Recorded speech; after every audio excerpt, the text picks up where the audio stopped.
If it's knowledge, humour, or a different perspective that you seek, look for the wisdom in the words that we speak. Words and wisdom. We'll let you decide. Hello, welcome to the podcast Words and Wisdom with your host Zak Purdy. And Jeremy Schlong. I'm never going to get it. Nobody's ever going to be able to find me anymore. Okay, Rhythmical Mark, at Rhythmical Mark, at Zap Coach, You know where to ZAP go, guys. Coaching. You know where you find us. You know where to find us. With this podcast, Words and Wisdom, we don't claim to be experts on anything. We're in social sciences, in politics, in world life views. We're never claimed we're experts on it, but we like talking about it and we like working it out for ourselves. So with this endeavor, do you call it an endeavor? Journey with you? Journey. I'm constantly learning. I'm constantly listening to things and thinking, what can I take into the podcast? Like, what fits with me? And I'm really enjoying the process. So I've had people say, thank you so much for doing this because it's made me think outside the box, and I suppose that's what we're trying to do, is encourage the people to think. And that's it. Just beautiful. think. You put it beautifully there. We're just encouraging people to think and think differently. You know. Don't have to be also, attached to yourself. if you have any thoughts and opinions and beliefs of your own, or maybe you get a bit riled up with the stuff that we say, let us know. We'd love to have the conversation with you. We're not trying to say that we're right and you're wrong. We're trying to say that this is what we think and believe. We'd love to know what you think and believe, and then we can maybe alter our thoughts and beliefs in accordance. Remember, guys, opinions are faulty because if you don't budge, you judge. Ooh, and that's it for today, guys. Yeah, game over. See you later. Have a good day. So, and just one more small ask, guys. We don't want to ask. I hate people asking people to like and share and subscribe and whatever. But we need it.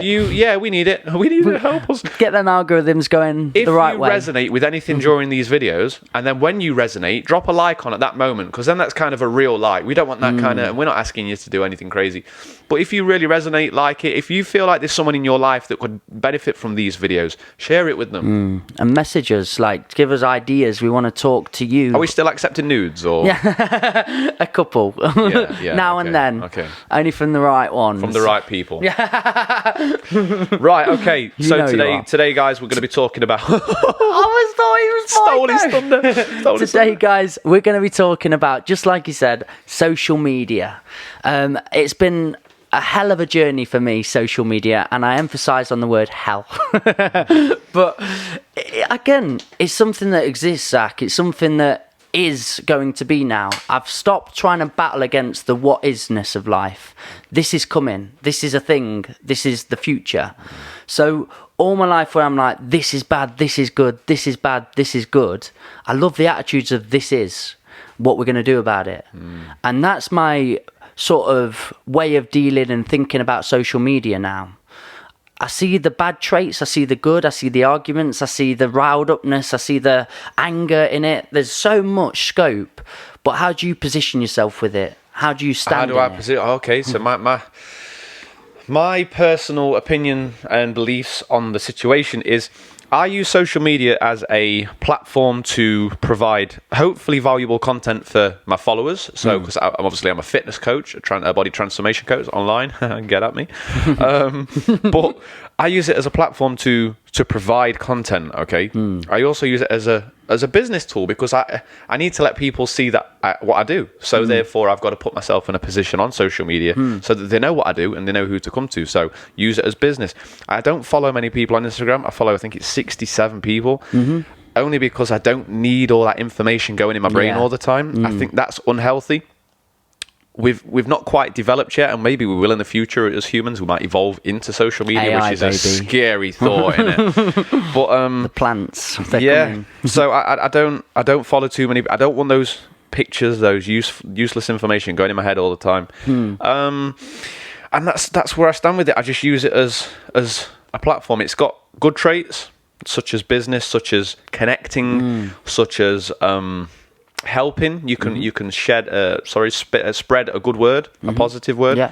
It's got the bad aspects, which I'm sure we'll go well into, and it's got the pure ugly, the good, the bad, and the ugly. Matey, what about you? Where do you stand? I think we're the same age, aren't we? So it probably came around when I was 15, like social media. I think Facebook started coming through. People were using Twitter a bit, and I didn't know what it was or how to use it. I think I remember my first tweet, I put, like, Michael Markham says hello, and then everyone started laughing at it, like, you don't need to put your name in every time and stuff. And do you know what, I don't want this. Like your grandma when she sends you a message. Hi Michael. And then my sister just took the mick out of me for ages. She's like, you're totally not using Twitter right.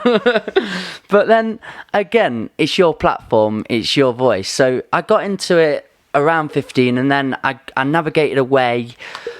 Came back, went travelling, didn't really use it, just took pictures, shared it up, said my piece, left. Got into poetry, got into music scene, and then started putting up videos and content. And I remember seeing, like, one of the videos we put up with, like, 20,000 views or 30,000 views. And I was like, what? Like, I can't fathom that. Like, imagine a stadium with 30,000 people in it and looking around and being like, wow. So it made me feel like I can talk to people on a grand scale here. I can really reach out. And I was really proud of that moment. I was like, this is crazy. But then I started following the figures. I started looking at, like, how many views things would get. So I didn't concentrate on the content created. I was just concentrating on what I could, like, achieve on here. Dad, I've got another 20,000, mate. This is mad. Can you believe it? And it created a really unhealthy obsession with how I was being perceived, like how people would comment. I'd look down the comments for ages. I'd be scrolling. Oh, they all like it. Somebody hates me. Oh my God. And then I was so malleable because, like, at any moment people could judge me and people could, like, put their voice out about me, and it was, like, become really toxic. So my relationship with it started to diminish, and I was like, right, I don't really like this idea towards it because I've become too attached to it. I built a little mic imprint, little ego up, and it was just being attacked or loved, and either way, like, too much of it's not good for you, in my opinion. So now I've got to this side, Zach, where I just use it as a social platform to, you know, promote the business, a promotional tool, really. As I've told you, I've got scheduling app that I use. I use Creator Studio, or is it Buffer that I use? Yeah, Buffer's cool. And I just bob things up, like the first month, or the first day of the month, and then I just try and tune out. Avoid it. I go out and I'll put something up. I'll say, what do you guys think to this? I never look at the comments. I never look at, like, how many likes something's got anymore. I just try and just tune out. And it's so easy best I can. It's so easy to get, even myself and yourself, even though we're quite self-aware and we like to introspect, we like to go inside, and why are we feeling like we're feeling? Even we get sucked into the addiction side of the likes, because obviously when you get a like, I don't know if you know this, and I don't know if the listeners know this, but when you get a like or you get a comment, you get a release of dopamine to the brain, and that's, the dopamine is quite like an addictive thing. So that's the reason we get addicted to alcohol, we get addicted to drugs and sex. It's like a feel good. And that's why we find ourselves checking all the time, because the brain's like, have I got any more dopamine yet? It's like expecting mail and keep checking your mailbox. Yeah.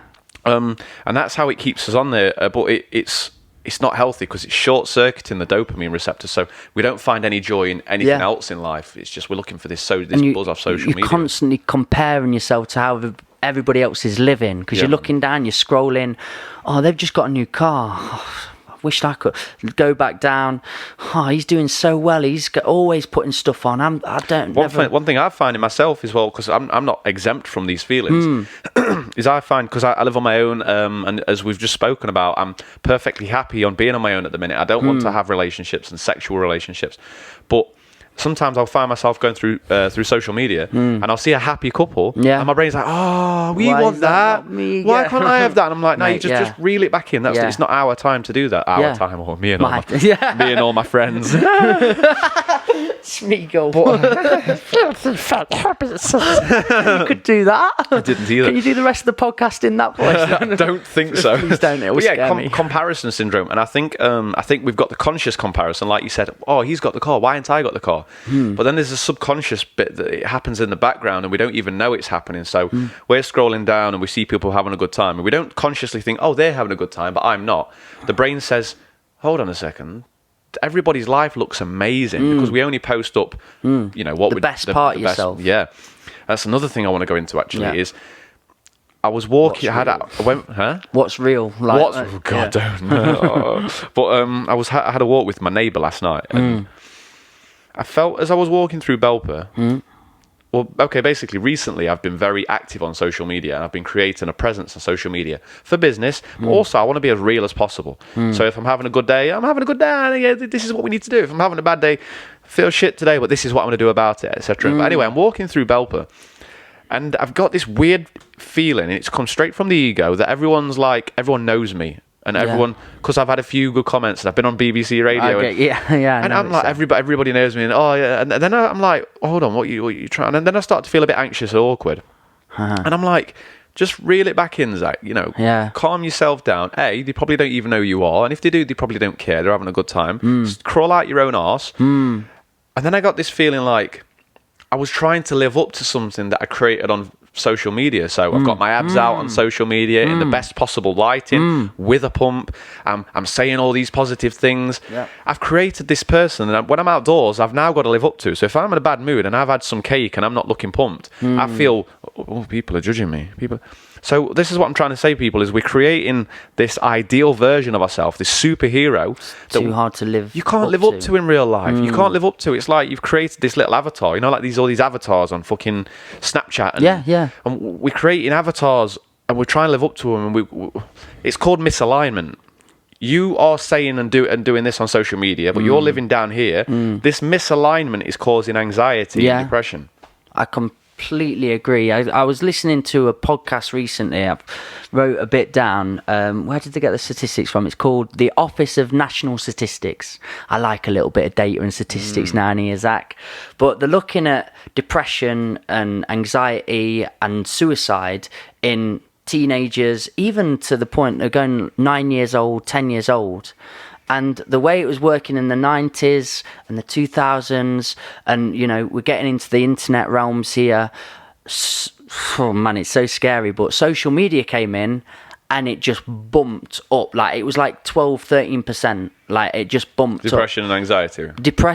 Like, we're talking self-harm now. We're talking suicide. We're talking, like, in really young ages. Yeah. And it just went bam. Yeah. And this guy, an amazing...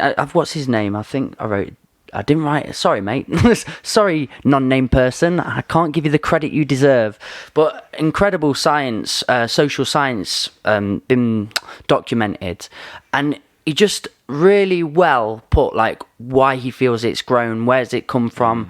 Well, here's the thing you just said about young children with social media getting depressed and self-harm. Children aren't mentally equipped. And by mentally equipped, I mean, as you get older, you go through experience and you learn to deal with it. And you gain, like, assets in your brain that help. So, like, as you get judged at a young age, it feels awful, man. It feels like the world's ending. You want to fit in but as you get older, you realise it doesn't really matter. Well, interestingly, already in men, the statistics didn't go... They spiked, but they didn't spike as much as that in girls. And he said, we've done a social experiment to show that the aggression in females and males is actually very similar, but the way it's externalized is very different. So females have very internal aggression, and they'll sort of find, like, manipulative ways of dealing with other people, whereas boys, aggression shown, punch in the face, that's what you get. They've shown their aggression, the dominance, and it's done. When social media came to be, the females found a way of showing that manipulation, showing that aggression, because they could go behind the screen, they could, like, comment on people, they could go in their inboxes and slate people in a certain way, and that really spiked in, like, females of self-harm and suicide, and these sort of rates were, like, sky high. And it kind of, it just speaking to me when I was listening to it, I was like, wow, I can understand it. I can get that feeling of, like, how this had gained to be, like, a new way of bullying, a new way of, like, attacking people. And people are, like, really, like, strong behind a keyboard warriors.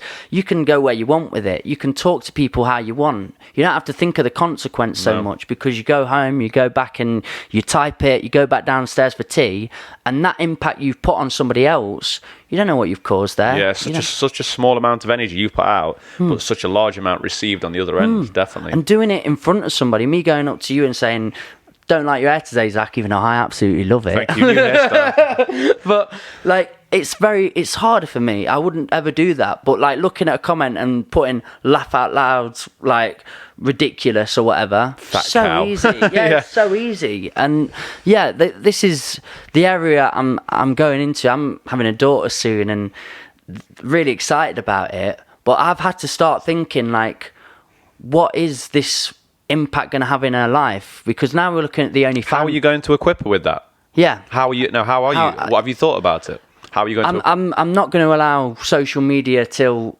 get to secondary school at least. Okay. And then just having like limitations, like monitoring how, because I think she's got to use a phone at some stage. She's got to look at the internet. She's got to like get into moments of her life where she's ready for this. So I'd give her the truthful conversations. I'd give her like these women that are putting themselves up there on social media, be your perfect self girls. And I'm not just categorizing, but this does exist.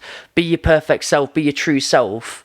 How true is it being when you've taken 3,000 pictures and picked the best one, put that up and then put a nice little quote underneath There's no truth at all. It's really dangerous. And then my daughter can look at that and go, Dad, why is she so beautiful all the time? Yeah. Why is she so perfect? And she's being a true self. There's no filters on her. Yeah, it's absolutely true. So it's toxic mentalities that are brought in, and again, like the comments, everyone's bigging it up, everyone's sharing, everyone's liking, everyone's commenting, but truthfully, how do they feel? It's so easy to click a button and double click. And what people want now, what young people want, because I work with a lot, is likes. How many subs have you got, sir? How many subscribers have you got on your channel? Actually, that's that. It's the biggest question. Man. Can I get your autograph, sir? I've seen you've got like 1,000 followers or something. It's like Ricky Gervais said it best, but there was an experiment done, and again, they asked kids what they wanted to be. None of them said anymore footballer, doctor, singer. They didn't say a quality or a skill. They said famous. I want to be famous. It didn't matter what with. Ted Bundy's famous. There's people that are famous for really bad, wrong things. And I think Ricky Gervais really cleverly answered this, and he got a lot of stick for it. They said, how would you tell kids to be famous? He said, I'd kill a prostitute.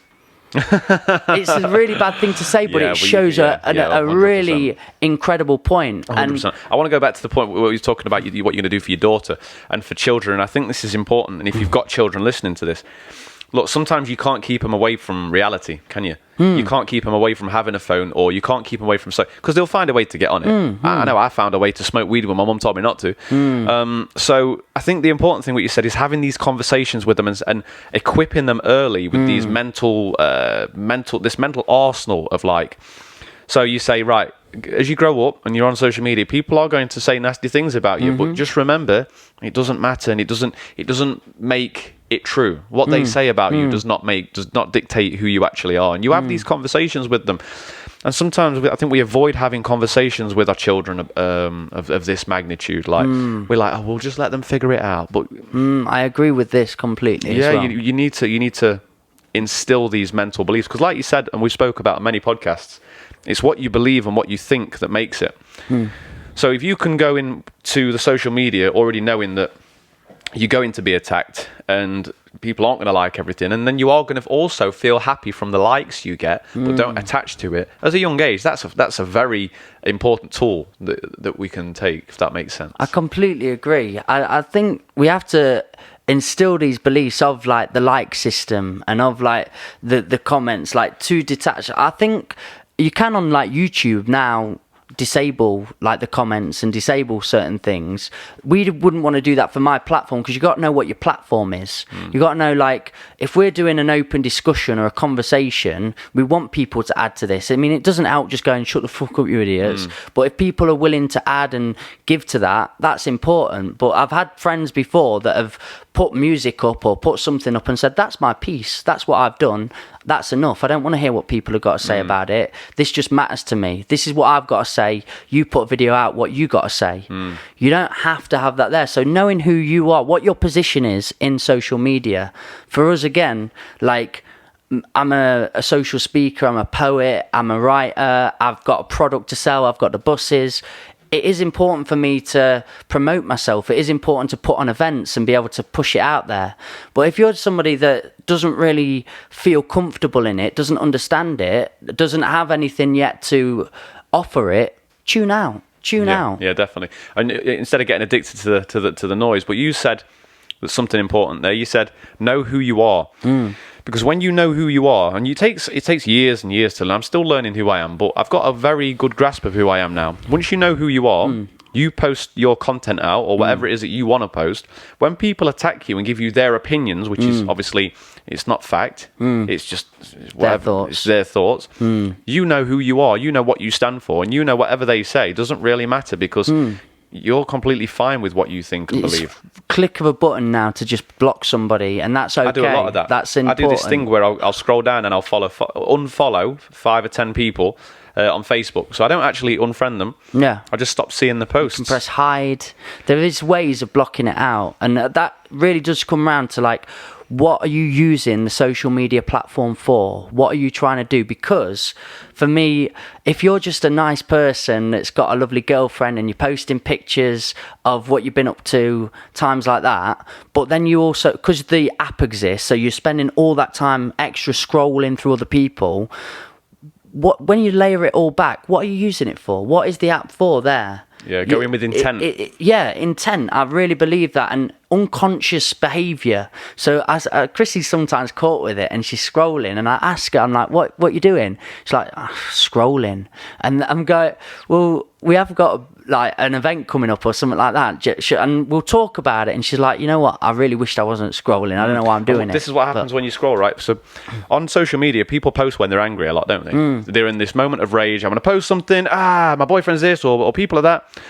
And as we scroll down, our brain soaks this up, and our brain says, okay, humans are cheaters, humans are pompous pricks, humans fight last night. Fight last night. And then we create this belief, because that's all we're seeing, is that humans are bad. And then we go out with this, humans are bad, humans are cheaters, and we don't trust anybody, we don't get to love anybody.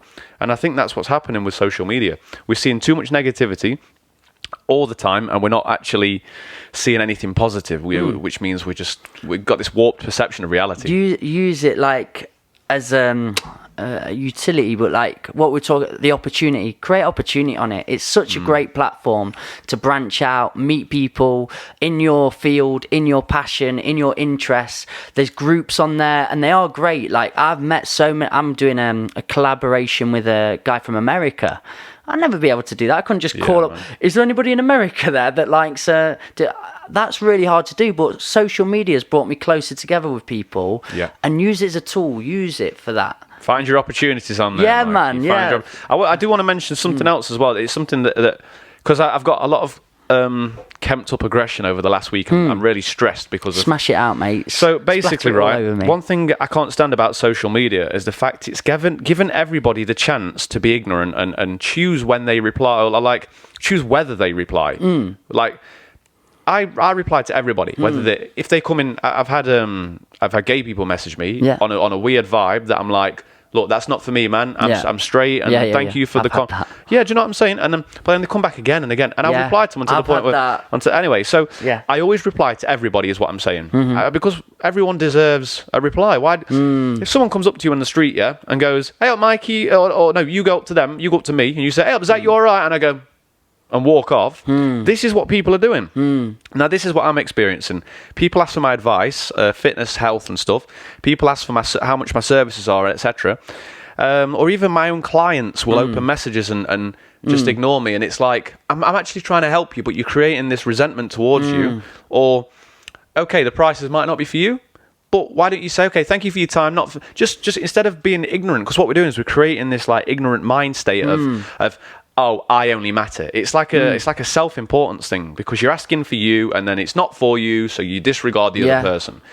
I mean, I totally agree with this. There is an element where I'm like, it's hard though, isn't it? Because we're so on demand. I think people should pick a time and a space that they're going to go on to Messenger. Like I've started doing, like Wednesdays is film day, so I'll answer film-related inquiries, and then I stop it there, because I've had people, I feel like I've given them that level of conversation, honesty. I've done everything I can, but then they keep on what like putting the thumb up and then the wave, and then are you listening? Are you there? And again, my time isn't for everybody else's as well. So because we're so on demand, it can really affect my mental health. Yeah, but when people. Okay, so and I completely agree with you, Mikey. But you have to be honest with people. People don't know how to be honest. So like, if someone's taking too much of your time on social media, say, look, I'm gonna have to cut the conversation here. I've got things to do. No, cool. Okay, and the other person usually goes, "Oh, okay, cool. Speak to you soon," and that's cool. That's off. What I am trying to say is, don't start a conversation with somebody that you're not willing to carry on. Yeah. Don't ask for people's advice and help and then not thank them for it. Do you know what I'm saying? It's just. But I just think I think social media has created this unhealthy self-obsession. Because what do you do on social media? What does it ask you in the little status box? It says, "What is on your mind? What are you thinking? What are you doing?" Your page is about you. But we know this. We get conditioned the more things we do into. Like if we listen to grime music over and over again, eventually we're going to start wearing tracksuit bottoms and going out and being grime people, road people, whatever. So if we're constantly thinking about ourselves all the time, oh look at me, oh look at me, eventually that becomes us and we become self-centered, and we're seeing that. Very much so. Like when you go out on the roads, my right of way. That's my right. You get people sat in the middle of the road arguing about whose right of way it is. Like you both want to get to the same place. Well, you're both going to a destination. You're both on the road for a reason. Yet you're arguing because you've got this huge sense of self-importance that you matter more than the other person. And I think social media is exacerbating that. I strongly believe it's exacerbating that. We all think we're so important because we've got 100 likes or because of this, because of that. And we're not considering anybody else. And now we've got this 2 meter distance where no one actually cares about the most people don't actually care about the coronavirus because we don't even know what it is and where and how many people have died. But all we care about is our 2 meters of space. Can you keep out of my 2 meters of space? We've all got this huge sense of self, and we're sectioning ourselves off from society and from each other, and we're becoming. It's just awful, man. Well, I think like what Zuckerberg's done and the creators of this geniusly is social media. The only content created is by the people. The people create it, and there's not really a set of rules. There's sort of guidelines, isn't there? But we've had to make up this, like, how to use it. Like my sister at the very start, you're using it wrong.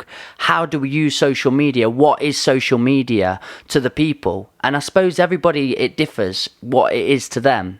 And for me, like the car thing, I get what you're saying, but then again, like, we do need structure in when we're driving. There is a right of way, because like if there wasn't and everyone just drove, no, I completely agree, man. There's some structure there, but that's been given by the code. We know we have to go and take lessons, and we go and drive, and we find out how to use the road safely. With social media, it's been flung into us. It's been there, right? You create all the content, the people do. It is your story. So they're all creating it, but they're making up the rules on the spot. They're making up how are you supposed to use it. You shouldn't. Hello, me.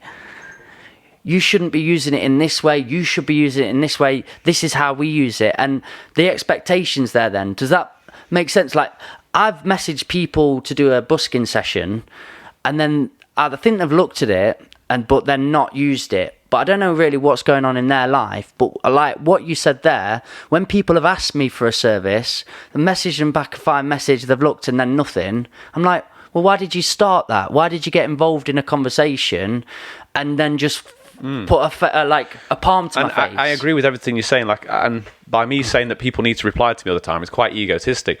But what I'm saying is the things that we do, the things we do on a daily basis, manipulate and mold how we act and feel. Like, so if it's like how we use it is up to us. But people are becoming more selfish, or maybe that's my view and perception, but I do believe people are becoming a lot more selfish. I agree with that. It's like just moments like when that science guy who I can't name was talking about it. He was like, we are on such demand, and like the light switches up, and people have stopped sleeping. Like, he was monitoring his daughter because they put a little watch, like them watches that track your sleep and stuff. But like, she'd sleep perfectly, and then the night she got this new phone, her sleep was like so irregular. Yeah. And they woke up like she was checking the Fitbit, wasn't yeah, she? she's like, what have you been doing? What's been up? And she like every time it flashes or something new, she's like looking at it and it's made to be addictive though. It's made to be addictive. It's addiction. So when again we've got a messenger and you've got your notifications. I've took notifications off because they keep popping up, and then I might be doing something and I might be meditating or anything, but then that brain's going, no, you should. So what I'm saying is, be polite with people, be nice with people. If you start conversations, tell people you're running out of time, you can't have them right now. Yeah. That's perfect. But also like, pick your time sometimes. I for the day now, after this, I'm going to go and do my day, put my phone to the side, pick a time to use it, and I think that creates a healthy attitude towards it. That creates like what's the word here? Just a healthy attitude towards it is all I can think. Okay, Mikey, I think we've covered quite a bit. I want to hear your top 3 tips for dealing with social media in a positive way. Top 3 tips. Schedule all your posts. If you're doing it from a business perspective, if you've got something to promote, just schedule everything and tune out. Don't read comments. Stay well away from the comment section and the likes, really. And again, pick your times. Pick a moment where you're going to use it. If me and Chrissy have picked date night and we're going to put our phones down at 7 o'clock, that's it. We don't touch them again. That's a good attitude that I think really helps implement. What about yourself, man? I'm not sure if I've got 3, but my top tip for social media is post with intent. Don't post. Try not to post too much about yourself all the time. Mm-hmm. People do want to see about you, but it's also going to create selfishness and an ego in yourself that you can't live up to, and it's going to cause anxiety and depression. I hear a lot of people who have got thousands of followers and look pretty fantastic on the photos say, I struggle with anxiety. No shit. You're trying to live up to a unattainable thing in yourself. So post with intent. Post with the intent to provide information, knowledge, value to other people, positivity. Post with intent. Second tip. Have I got a second tip? Turn your notifications off. I think you smashed it with that. It's a big one. If you turn your notifications off, you're not going to be dragged and addicted to it all the time. You're going to feel freer, and you're going to be able to concentrate on the more important things like your relationship. Yeah. Because, I see people sat at pubs and the relationship is failing. So it's just going to allow you to focus on the things that matter. Third tip, delete it. But I'll add one like what you just said from that, like take a break. Stop comparing yourselves as well to other people's accounts, because when you were saying about I've been with friends that will post real rip tabs, put a lovely quote up, but then you actually have an honest conversation. It's like, no, Zach, I'm quite depressed. I'm quite an anxious person. I don't feel good. Then all the young people looking at that account's like going to be like, that's what it takes, but it's not true. Be your true self as much as you can. And I've got a quote for that. Comparison is the thief of the day. And that... Oh, wait, can I... Comparison is the thief of joy. Of the day, quote of the day. I was going to say comparison is the thief of joy, not of the day. Don't worry, mate. When it goes, I've got a quote for that. I can snip and it goes, the perfect quote in. Keep it in there. It's all real, mate. It's all real. Keep it in there. Exactly. We're not perfect. Right, guys. Thank you for listening to us as ever. We'd like to know your opinions on social media and what you believe in. We want to know what works for you, what doesn't work for you. Send us everything. We want to know. We want to know everything. Keep sending them nudes.